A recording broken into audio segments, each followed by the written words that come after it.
My early memories of Nigeria. I had a nice childhood growing up. My parents are not very wealthy, but at least they managed to send me to primary school. In 2005, I met this guy who takes people abroad to work. He said I would be working in a factory or as a nanny and I would be earning good money. They never tell you that you are coming to work as a prostitute.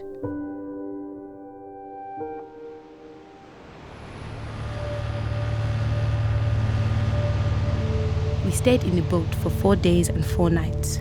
The water kept splashing inside and we had to bail it out. It was really cold. We had little food and water. I was lucky to be alive. Then on the 5th day, we got to Tenerife Island in Spain. The police and the ambulance came. Then they flew us to the mainland, to Madrid. My trafficker was waiting outside the airport. He took me to his flat.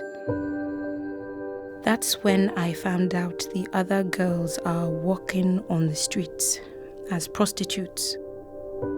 I'd never done such a thing in my life. I was worried and scared. I found out later there is a specific amount of money they make you bring home every day.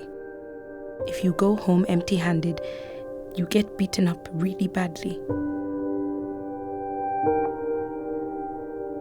I left Nigeria to get a better life, and the situation I was in at the time, it was even worse than the life I was living in Nigeria. If I had just stayed at home, none of this would have happened.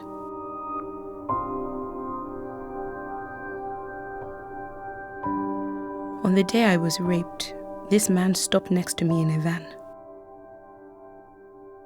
The direction he was driving to was lonely and dark, so I told him to let me out. The next thing, he brings out a pistol. I'd never seen a pistol before, so I didn't argue with him. I just sat still. He beat me up and raped me, and after that, they decided to traffic me again to England.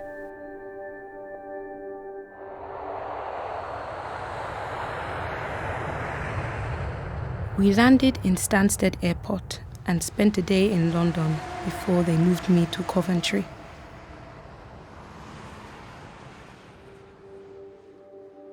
It was a normal house, just a normal house in a normal street. They said I would be working as a prostitute, but not for long because it takes time to get a good job. I said it's the same trick as those people in Spain used. The first year, it was just work, sleep, eat.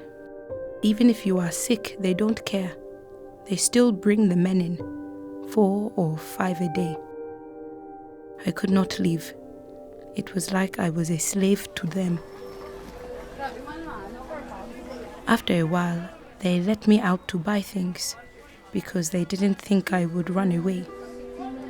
One day, I went to the market. I saw this wallet on the floor. I was thinking maybe there is some money inside. At least I have some money. When I opened it, there was this ID card. It was a Belgium ID card.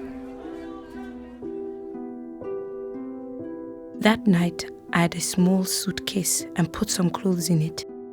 I went to their bedroom and took some money, 100 or something.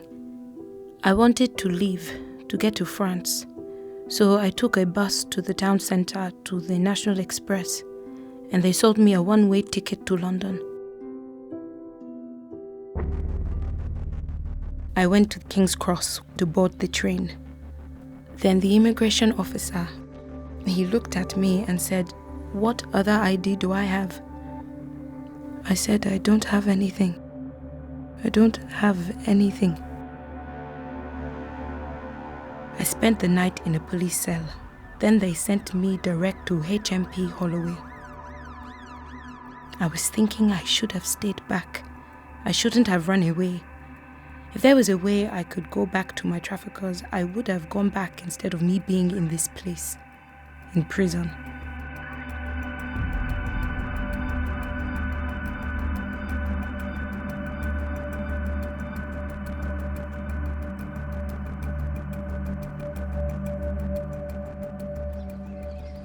It was like a dream, you know?